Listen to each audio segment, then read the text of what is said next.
So hello stars and வணக்கம் மக்களே. செப்சர் ஆரம்பிக்கிறது ஸ்ரீகாட் இருந்து. ஸோ ஸ்ரீகா வந்து அந்த பேட்டில் பிளான்ஸை பற்றி திரும்ப திரும்ப திரும்ப யோசிச்சுட்டே இருக்காங்க. அந்த சமயத்தில் மொரானா வரது மட்டும் இல்லாமல் மனுஷங்களை நம்பி வந்துட்டு எப்படி இருக்கிறது அப்படிங்கிற மாதிரி ஸ்ரீகா இருந்தாலும், இன்னொரு பக்கம் மொரானா வந்துட்டு மனுஷங்களோட இப்போ என்னை பாரு, நான் வந்துட்டு நீ இல்லாமல் ஒரு மாதிரி இருக்கேன், பெட்டுக்கு வான்னு சொல்லி கூப்பிட்டு இருப்பாங்க.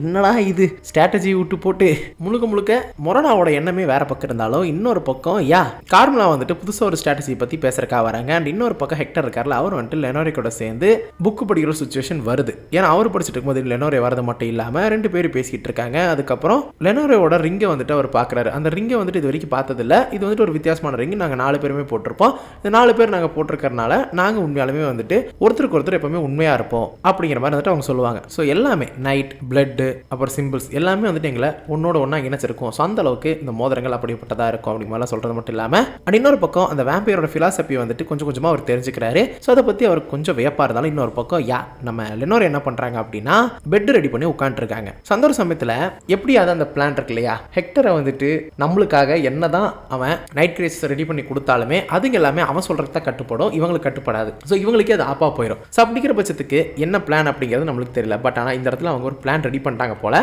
சரி, ஓகே, நீ என் கூட சேர்ந்து வெளியில போகணும்னு நினைக்கிறியா இல்லை என் கூட இருக்குன்னு சொல்லி நினைக்கிறியா அப்படிங்கிற மாதிரி வந்துட்டு கேட்பாங்க. ஸோ இந்த இடத்துல உங்களுக்கு தெரிஞ்சிருக்கும், இவங்களுக்குள்ள ஒரு வித்தியாசமான ரிலேஷன்ஷிப் வந்துட்டு வரப்போகுது அப்படின்னு சொல்லிட்டு அதுக்கேற்ற மாதிரியா தாங்க கொஞ்ச நேரத்திலே வந்துட்டு உன்னை வந்துட்டு அப்படியே போன்னு சொல்ல முடியாது, ஏன்னா என்னோட சகோதரிகளுக்கு நான் துரோகம் பண்ண மாதிரி ஆயிரும். பட் இருந்தாலும் எனக்கு ஒன்று ரொம்ப பிடிக்கும் அப்படி மாதிரி சொல்லிட்டு இவங்களுக்குள்ள வந்துட்டு லவ் டெவலப் ஆகுது அப்படின்னே சொல்லலாம். ஸோ அதுக்கப்புறமே அவங்க 2 பேர் உடலுறவு வச்சுக்கிறாங்க. ஸோ இது வந்துட்டு நல்லா ஹைப்பாக போகும்போது கிட்ஸ் பார்க்காதீங்க, என்ன ஆகுது அப்படின்னா அந்த வார்த்தையை சொல்லு, நான் உனக்கு கட்டுப்பட்டுருக்கேன் அப்படிங்கிற மாதிரி வந்துட்டு சொல்லுவாங்க. நான் உன்னோடது அப்படிங்கிற மாதிரி வந்துட்டு சொல்கிற மாதிரி ஒரு வார்த்தையை சொல்லுவாங்க. அவரும் சொல்லிடுவார். சொன்ன உடனே என்ன பண்ணுவார் அப்படின்னா, இவங்க அந்த ஒரு மோதிரத்தை அவரோட கையில் போடுறது மட்டும் இல்லாமல் அந்த ஒரு வார்த்தையை சொன்னதுனால அது உடம்பு முழுக்க வந்துட்டு ஒரு கம்பி வேலி மாதிரி போட்டு அவரை சொருகிடுது. சொருகவும் என்ன ஆகுது அப்படின்னா இவங்களோட பிளான் வந்துட்டு சக்ஸஸ் ஆயிடுச்சு. ஸோ இது எதுக்காக பண்ணியிருக்காங்க அப்படின்னா, இந்த வார்த்தையை அவன் சொல்ல வைக்கணும். கரெக்டாக வந்துட்டு அவன் எனக்குள்ள அவன் இருக்கும்போது சொன்னான் அப்படின்னா அவன் எனக்கு கட்டுப்பட்டவனா ஆகிடுவான். அதே சமயம் இந்த மோதிரத்தை டக்குன்னு அப்போ போட்டேன் அப்படின்னா இவனால யாரை உருவாக்குறாங்களோ அவங்க எல்லாத்தையுமே வந்துட்டு எனக்கும் அடிமை தான். ஸோ அந்த மாதிரி. ஸோ இப்போ வந்துட்டு ஹெக்டர் இவ்வளோ வந்துட்டு ஒன்னோட ஒன்று ஆயிட்டாங்க. ஏன்னா 2 பேர் உடலுறவு வச்சுக்கிட்டாங்க. அதே சமயம் வந்துட்டு நான் உன்னோடது அப்படிங்கிற மாதிரி மொரலைக்கு நான் வந்துட்டு அடிமை அப்படிங்கிற மாதிரி அவரும் வந்துட்டு ஜஸ்டிஃபை பண்ணிட்டாரு. ஸோ லெனோரேயோட அடிமையாக வந்துட்டு அவர் இருக்கும்போது அவர் உருவாக்குற அடிமைகள் எல்லாமே லெனோரேக்கும் அடிமைகள் தான். ஸோ அப்படிங்கிற பட்சத்துக்கு இதே மாதிரி மோதிரங்களை வந்து அவங்க சகோதரிகளும் போட்டாங்க அப்படின்னா, ஸோ ஹெக்டரையும் தாண்டி ஹெக்டர் உருவாக்க எல்லா நைட் கிரேஜஸுமே இவங்க சொல்கிறது தான் கேட்கும். ஸோ அந்த மாதிரி ஒரு விஷயத்த பண்ணிடுறாங்க. ஸோ இதனால் மிகப்பெரிய டிசப்பாயின்மெண்ட். ஒருவேளை வந்துட்டு ஓகே இதை நம்ம ரெசிஸ்ட் பண்ணலாம் அப்படின்னு சொல்லி பார்த்தோம் அப்படின்னா அவர் உடம்புல இருக்கிற அந்த கம்பிகள் எல்லாமே அவர் ரொம்பவே குத்தி அவரை சாகடிக்கவும் நேரிடும் அப்படிங்கிறத சொல்றாங்க.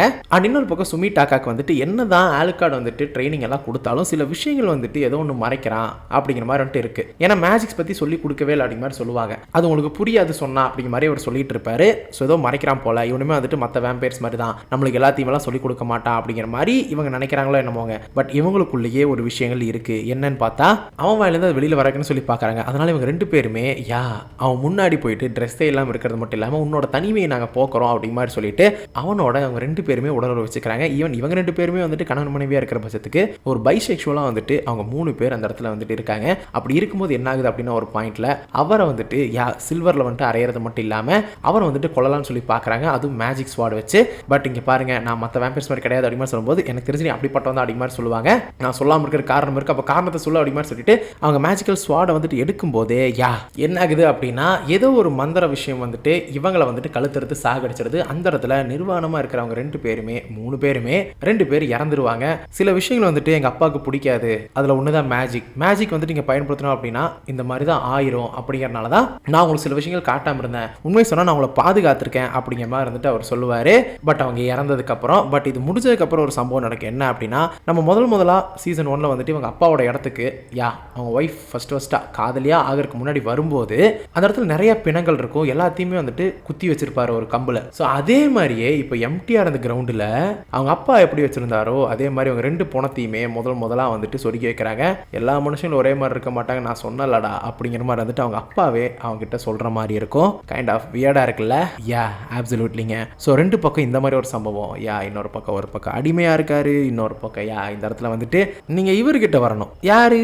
நம்ம ட்ரெவர் செயின்ட் ஜெர்மைன் மற்றவங்க. ஸோ செயின்ட் ஜெர்மைன் வந்துட்டு அவரால் நம்பவே முடியல, அந்த இடத்துல நைட் கிரைசிஸ் இருக்குது. அண்ட் அதே சமயம் அது அன்கான்சியஸாக தான் இருக்குது. பட் ஆனால் திடீர்னு அது நகர ஆரம்பிச்சுன்னா அவர் அங்கிருந்து ஓடிறாரு.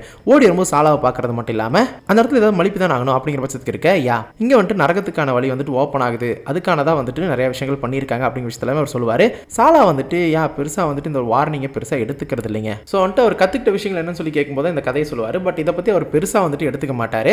அண்ட் இன்னொரு பக்கம் ட்ரெவர் வந்துட்டு அந்த மார்க்ஸை வந்துட்டு இன்வெஸ்டிகேட் பண்ணும்போது பெருசாகவே எதுவுமே வந்துட்டு அவங்ககிட்ட இருந்து கிடைக்காது. பட் இருந்தாலும் ஜட்ஜ் நினைக்கிறாரு அப்படின்னா ஒருவேளை மார்க்ஸை வந்துட்டு ஒருவேளை மண்டக்குளர் பிடிச்ச மாதிரி இந்த நைட் கிரைசிஸ் மாற்றிட்டு அப்படின்னு நினைக்கும் போது சிஃபா வந்துட்டு வேற மாதிரி நினைக்கிறாங்க. ஒருவேளை இவங்களை பலிகாடாக ஆக்கி நைட் கிரைசிஸ் வந்துட்டு வேற ஏதோ வேலைக்காக இவங்களை பயன்படுத்துதோ அப்படிங்கிற மாதிரி இவங்களுக்குள்ள ஒரு குழப்பமும் இருக்கு. அதுக்கப்புறம் செஞ்சு அங்கே வரது மட்டும் இல்லாமல் அங்கே நடந்த எல்லாத்தையுமே சொல்லி நைட் கிரைசிஸ் பார்த்து அவங்க ஏதோ வேற ஏதாவது பண்ணுறாங்க, ஏதோ ஒரு ஆல்கெமி ரெடி பண்ணிட்டு இருக்காங்க, வித்தியாசமாக ஏதோ பண்ணுறாங்க அப்படிங்கிற விஷயத்தெல்லாம் சொன்னதுக்கப்புறம் அவங்களை எதிர்த்து ஏதாவது பண்ணணும், நம்ம வந்துட்டு உடனே தடுத்து நிறுத்தணும் அப்படிங்கிற மாதிரி சொல்லி முடிவு எடுத்துட்டு போகும்போது அந்த சமயத்தில் இவங்களுமே வந்து நாங்களும் உனக்கு நைட் காரிடார்ஸ் இருக்கு இல்லையா, ஸோ அதை வந்துட்டு ஓப்பன் பண்ணுறதுக்கு ஹெல்ப் பண்ணுறோம் அப்படிங்கிற மாதிரி சொல்ல இப்போ வந்துட்டு இவங்க 2 பேர் லிட்டரலி வந்து அவர் ஹெல்ப் பண்ணுற அளவுக்கு மாறிட்டாங்க அப்படிங்கிறதுமே அவர் வந்துட்டு புரிஞ்சுக்கிறாரு. அண்ட் இன்னொரு பக்கம் சாலா மற்ற ஃபாலோவர்ஸ் என்ன பண்ணுறாங்க அப்படின்னா பேச ஆரம்பிக்கிறாங்க நைட் கிரைசிஸ் கிட்ட. நீ சொன்ன மாதிரியே உன்னோட ஃபோர்ஜ் மாஸ்டர், அதாவது இவரை ஃபோர்ஜ் மாஸ்டர் ஆக்குனது யாரு அப்படின்னா நம்ம ஐசக்குங்க, அவரின் பேரால வந்துட்டு எல்லாத்தையும் ஆரம்பிக்கலாம் அப்படி மாதிரி சொல்லிட்டு இருப்பாங்க. என்னத்தன ஆரம்பிக்க போறீங்க அப்படிமா இருந்தாலும் இவங்க வந்துட்டு ஏதோ ஒரு சடங்கு பண்ண ஆரம்பிக்க இன்னொரு பக்கம் செயின்ட் ஜெர்மைன் அதுக்கப்புறம் ஜட்ஜ் எல்லாருமே வந்துட்டு ஆட்களை கூட்டிட்டு நேரம் அந்த மொனாஸ்ட்ரிக்கு வந்து சேர்ந்துடுறாங்க.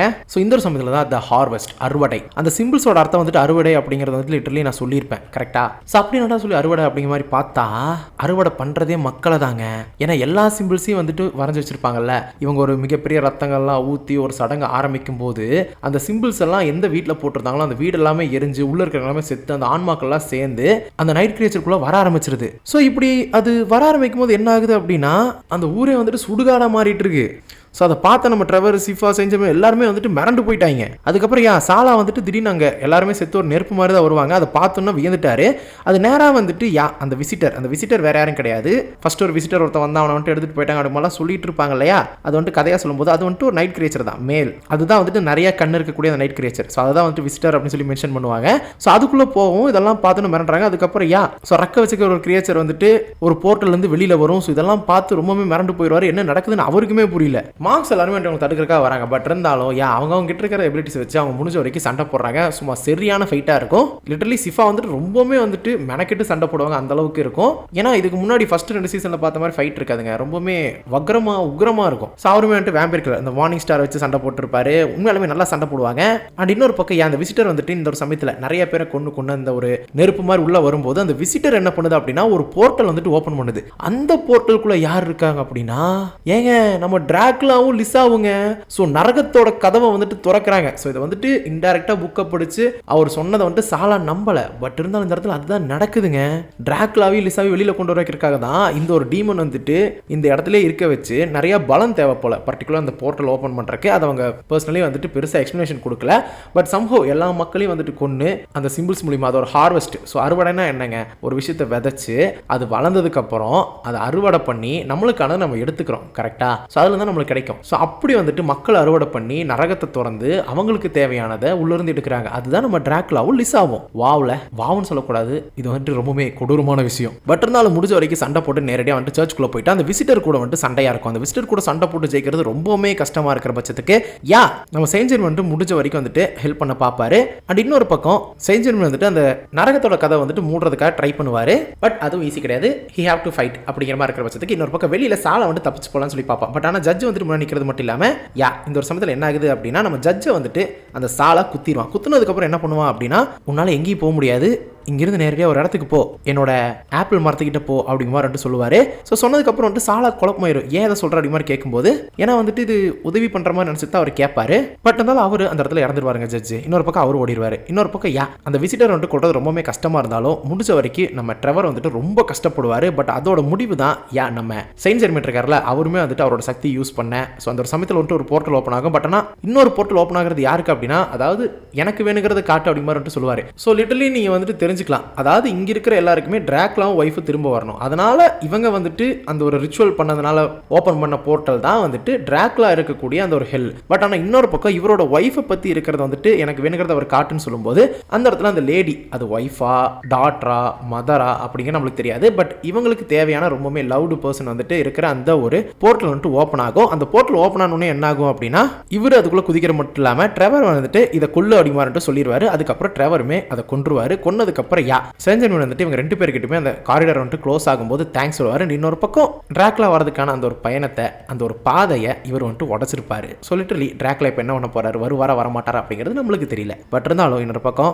எல்லாம் முடிஞ்சிருச்சுங்க. அதுக்கப்புறம் வெளியில வந்தா சிஃபா வந்துட்டு ஜட்ஜு செத்துட்டு பார்க்கறது மட்டும் இல்லாம அவர் என்ன சொல்றாரு அப்படின்னா இந்த மாதிரி நான் வந்துட்டு சாலாவை கொண்டுட்டேன், அவனை வந்துட்டு நீங்க இந்த இடத்துல பார்க்கலாம் அப்படி மாதிரி சொல்லிட்டு நீ நேரா போயிட்டு என்னோட வீட்டை எரிச்சிரு அப்படிங்கிற மாதிரி சிஃபாட்ட வந்துட்டு ஜட்ஜு சொல்லுவாரு. சரி அப்படின்னு சொல்லிட்டு அவங்களுமே கிளம்பாங்க. இன்னொரு பக்கம் சாலா என்ன பண்ணிருப்பான் அப்படின்னா நேரா போயிட்டு ஒரு ஆப்பிள் ட்ரீ கிட்ட தான் போவான். பட் ஆனா அவன் வந்துட்டு அந்த இடத்துல ஒரு குழி இருக்கும், அதுக்குள்ள நிறைய ஸ்பைக்ஸ் இருக்கும், அதுல வந்து செத்துருவான். ஸோ எப்படியோ சாலாவை கொண்டுட்டான் அப்படிங்கிறது இந்த இடத்துல அதனால தான் மென்ஷன் பண்ணியிருப்பார் போல. அதுக்கப்புறம் சாலாவோட பாடியை ட்ரெவர் சிஃபாவை கண்டுபிடிச்சதுக்கு அப்புறம் அந்த இடத்துல நிறைய மனுஷங்களோட எலும்புகளை வந்துட்டு பார்ப்பாங்க. ஸோ அதுக்கப்புறம் தான் ஜட்ஜு மேல வந்துட்டு அவங்களுக்கு ஒரு சந்தேகம் வரும். என்னன்னு பார்த்தா நேரா போயிட்டு அவரோட ரூமை போய் பார்ப்பாங்க. ரூமை பார்த்தா நேரா வந்துட்டு குழந்தைங்களோட ஷூஸ் தான் அங்கே அதிகமாக இருக்கும். ஸோ அப்போ தெரிய வருது என்னன்னா ஜட்ஜுக்கு வந்துட்டு சின்ன சின்ன ஆசைகள் இருந்திருக்கும் போல. அதாவது குழந்தைகளை கொல்றது, கொன்னுட்டு அவங்களோட பொருட்கள் எடுத்து வைக்கிறது. ஸோ எப்பவுமே வந்துட்டு குழந்தைங்க விளாட்றத வந்துட்டு இவர் வந்துட்டு பார்ப்பாரு, பிடிக்காது. அதுக்கப்புறம் இங்கே போ அங்கே போன்னு சொல்லி துரத்தி விடுவார். இதெல்லாம் வந்துட்டு நடுவில் இதெல்லாம் பெருச விஷயமா இது எதுக்கு சொல்லிக்கிட்டு அப்படின்னு சொல்லி நினைச்சேன். பட் ஆனால் அதுக்கு ஒரு முக்கியமான விஷயம் இருக்கு. ஏன்னா அவர் சின்ன குழந்தைகளை கொல்றவர் அப்படிங்கிறது இந்த இடத்துல தெரிய வரும். ஸோ இதை பார்த்தோன்னே இதுக்கப்புறம் அந்த லண்டன் ஃபீல்டுக்கு திரும்பி வரவே கூடாது அப்படி மாதிரி சொல்லிட்டு சிஃபாவும் ட்ரெவரும் வந்துட்டு முடிவெடுத்து அங்கிருந்து கிளம்பிடுவாங்க. பட் கிளம்பும் போதே உங்களுக்குள்ள பேசிட்டு இருப்பாங்க. நம்ம வந்துட்டு எப்படிப்பட்ட ஒரு வாழ்க்கையை வாழ்ந்துட்டு இருக்க பாரு, இவ்வளோ மோசமா இருக்கு மாதிரி சொல்லும்போது இங்கே பாரு, இவ்வளோ நாள் உனக்கு பிடிச்ச மாதிரி வாழ்க்கையை வாழ்ந்தோம், இனிமேல் எனக்கு பிடிச்ச மாதிரி வாழ போறோம். நம்ம கிட்ட வந்துட்டு மாஸ்டர் கொள்றது நம்மளோட வேலை கிடையாது, அதை தவிர நம்மளுக்கு வேற எந்த வேலையும் கிடையாது. அதனால தான் நம்ம வந்து பண்ணிட்டு இருக்கோம். ஆனா நம்ம வாழ்ந்துட்டு இருக்கிற மக்கள், அதாவது நம்ம யார்கிட்ட இருந்து காப்பாற்றுறோமோ அந்த மக்களுமே ரொம்ப மோசமானவங்க தான். எப்படி அந்த மாஸ்டரை வந்துட்டு நம்ம வந்துட்டு கொண்டு அவங்களை காப்பாற்றுறோமோ அதே மாதிரி இவங்களையுமே சில பேர்த்த வந்துட்டு கொண்டு சில பேரை வந்துட்டு காப்பாற்றுற சுச்சுவேஷன் தான் நம்ம இருக்கோம். ஸோ அதனால அவங்கள காப்பாற்றணும், இவங்களை காப்பாற்றணும், அவங்களுக்காக இருக்கணும் அப்படிங்கிறதெல்லாம் இல்லாமல் நமக்காக நம்ம வாழ்ந்துட்டு நம்மளுக்கு பிரச்சனை வந்துச்சுன்னா அதை ஃபேஸ் பண்ணிட்டு போகலாம் அப்படிங்கிற ஒரு முடிவுக்கு இவங்க 2 பேர் வந்துருவாங்க. சரி ஓகே, இப்போ ஒரு பக்கம் வந்துட்டு இனிமேல் நம்ம வந்துட்டு யாருக்கு உதவி பண்ண வேணான்னு மாறின நம்ம ட்ரெவரும் சிஃபா, அண்ட் இன்னொரு பக்கம் ஆல்கார்ட் வந்துட்டு அவங்க அப்பா மாதிரியே மாறிட்டு இருக்காரு. இன்னொரு பக்கம் ஹெக்டர் வந்துட்டு துரோகத்தால் அடிமையா இருந்தவர் திரும்ப வந்துட்டு வாழ்நாள் முழுக்க அடிமையாயிட்டாரு. என்னானாலும் பிரிக்க முடியாத அளவுக்கு இருக்கக்கூடிய ஒரு அடிமையா மாறிட்டாரு. ஸோ இப்படி இருக்கிற பட்சத்துக்கு நம்ம கடைசியா நம்ம வேற யாருங்க வலாக்கியாக்கு வந்தீங்க அப்படின்னா ஐசக் வந்துட்டு நேரடியாக வந்துட்டு ஒரு க்ரீன் லைட் இருக்கிற ஒரு டவரை பார்க்குறாரு. அந்த டவர்கிட்ட போகும்போது அதை சுற்றி நிறையா மக்கள் இருக்காங்க. அவங்க எல்லாத்தையுமே வந்துட்டு மண்டையில் வந்துட்டு அந்த ஆணிமா இருக்கிற ஹெட்பேண்ட் இருக்கும் இல்லையா, ஸோ அது என்ன சொல்லுவாங்கன்னு எனக்கு தெரியல. பட் அதை வந்துட்டு மாட்டிக்கிட்டு அப்படியே ரொம்பவுமே செத்து போனாலுமே அப்படியே ஜாம்பிஸ் மாதிரி சுற்றிட்டு இருக்காங்க. அண்ட் அதே சமயம் அவருக்கு அதை பார்த்தோன்னே ஸோ மிராண்டா சொன்ன மாதிரி நம்ம வந்துட்டு நிறைய நைட் கிரேஸஸ் உருவாக்கலாம் அப்படிங்கிற ஒரு நம்பிக்கை அவர்கிட்ட வந்துருச்சு. பட் இருந்தாலும் அங்கே இருக்கிற அடிமைகள் எல்லாருமே வந்துட்டு நம்மளை எதிர்த்து வந்துட்டு சண்டை போட ஆரம்பிச்சுறாங்க. நம்மளுக்கு அதனால ரொம்பவுமே கஷ்டமாக ஃபர்தரா போயிட்டு அந்த மெஜிஷியனை வந்துட்டு அந்த மெஜிஷியன் கிட்ட இருந்து அந்த மிரரை வாங்கணும் இல்லையா, அதனால ஏன்னா நம்மளுக்கு அந்த மிரர் தேவை, நம்மளுக்கு வேணுங்கிற இடத்துக்கு அது இங்கிருந்து நம்மளை கொண்டு போகும். அதே சமயம் நிறைய பேரையும் ஒரே நேரத்தில் கொண்டு போகும் அப்படிங்கிறதுனால ஈஸியாக ஹெக்டரை போய் அடிச்சு நம்ம பொழந்துடலாம் அப்படின்னு சொல்லி பிளான் பண்ணுவார். பட் இருந்தாலும் அந்த க்ரீன் லைட் இருக்கிற டவருக்குள்ளே போகிறக்கு ரொம்பவுமே கஷ்டமாக இருக்கும். ஏன்னா அங்கே இருக்கிற எல்லாருமே வந்துட்டு ஒன்றா சேர்ந்து துரத்துவாங்க. அந்த சமயம் மிகப்பெரிய மனுஷனா மாதிரி நம்மளை பிடிக்க பார்ப்பாங்க. என்னதான் நம்மளோட நைட் கிரிச்சஸ் இருந்தாலுமே அதை எதுவுமே ஒன்றும் பண்ண முடியாது. பட் இந்த சமயத்தில் அந்த ஒரு மெஜிஷியன் இருக்கான் இல்லையா, முன்னாடி போய் நிற்கும் போது அவன் நம்ம மண்டையிலுமே அதே மாதிரி ஒரு விஷயத்த மாட்டணும். நம்ம ஐசக் வந்துட்டு அவனுக்கு கட்டுப்படுற மாதிரி ஆவார். பட் ஆனால் ஐசக் ரெசிஸ்ட் பண்ணுறது மட்டும் இல்லாமல் அதை உடச்சு நேரடியாக போயிட்டு அவனையுமே குத்தி நைட் கிரியேச்சராக மாற்றிடுவார். ஸோ அப்படி நைட் கிரியேச்சராக அவரை மாற்றணுன்னே அவருமே வந்துட்டு இவரோட கண்ட்ரோல் வந்துட்டார்ல, அங்கே இருக்கிற மனுஷங்களா அப்படியே ஆல்ரெடி செத்து போனவங்க தான் அந்த ஜாம்பி மாதிரி இல்லாமல் கீழே விழுந்து எல்லாருமே வந்துட்டு காணாமல் போயிடுறாங்க. இடத்துல வந்துட்டு மிகப்பெரிய நைட் கிரியேச்சருமே வந்துட்டு நம்ம ஐசக்கெல்லாம் கூப்பிடுவார். அந்த சீன்லாம் சும்மா செமையாக இருக்கும். நீங்கள் வந்துட்டு அதை சீரியஸாக விட்னஸ் பண்ணி பார்த்தீங்கன்னா சூப்பராக இருக்கும். ஸோ அதை தொடர்ந்து தான் கடைசியாக வந்துட்டு அவருக்கு அந்த மிரருமே கிடைக்குது. ஸோ மிகப்பெரிய மிரர் இருக்கு இல்லையா, அது வந்துட்டு மிதந்துட்டு இருக்கும். அதுக்கப்புறம் ஒன்றா சேர்ந்து ஒரு மிகப்பெரிய மிரராக மாறுறது மட்டும் இல்லாமல் அவங்க மொத்த பேரையுமே வந்துட்டு டெலிபோர்ட் பண்ணுறதுக்கான ஒரு மிகப்பெரிய ஒரு பொக்கிஷமாக அவருக்கு அது கிடைக்கும். அண்ட் இன்னொரு பக்கம் ஐசக் வந்துட்டு நைட் கிரியேச்சர்ஸ் கிட்ட என்ன சொல்லுவார் அப்படின்னா, இங்கே பாரு, யாராவது உயிர் பொழைச்சிருந்தாங்க அப்படின்னா அவங்கள கொல்லுங்க, ஆனால் இந்த நகரத்தை அழிச்சிடாதீங்க அப்படி மாதிரி சொல்லிட்டு அவருமே வந்துட்டு ஒரு டைம் வந்துட்டு மிராண்டாவை அதில் பார்க்கறது மட்டும் இல்லாமல் மிராண்டாவுமே வந்துட்டு அவன் நம்மளை பார்க்குறான், அவன் ஜெயிச்சிட்டான் அப்படிங்கிறது வந்துட்டு தெரியற மாதிரி அவங்க திரும்பி பார்க்குற மாதிரி இருக்கும். ஸோ இந்த மாதிரிலாம் இருக்க அந்த இடத்துல க்ளோஸ் பண்ணி தான் இந்த ஒரு சீசன் 3 கம்ப்ளீட்டாக முடியுது. ஸோ இவ்வளோதாங்க அந்த சீசன் 3. சீரியஸ்லி அந்த கடைசி 3 எபிசோடு தான், 3 இல்லை 4 எபிசோடு தான் எப்போவுமே ஒரு ஹைப்பை கொண்டு போகிறாங்க. அது வரைக்கும் போகிற ஸ்டோரி எல்லாமே ரொம்பவுமே தொய்வாக தான் இருக்குது. பட் இருந்தாலும் அதில் இருக்கிறது எல்லாமே ஸ்டோரி வந்துட்டு டெவலப்மெண்ட். ஸோ இது வந்துட்டு ஸ்டோரி டெவலப்மெண்ட்டோட இந்த ரிவிலேஷன். ஸோ அதனால தான் அந்த 4 எபிசோடு வந்துட்டு பக்காவாக இருக்கு. ஸோ இவ்வளோ தான் அந்த சீசன் 3. சீசன் 4ல் பார்க்கும் வரை உங்களோட விடைபெறுவது உங்கள் ஸ்கிரிப்ட் தமிழ் ஷார்ட்டஸ். அதோட முக்கியமான விஷயம் என்னன்னா பேரட் உங்களுக்கு துணையாக இருக்கும். May the force be with you.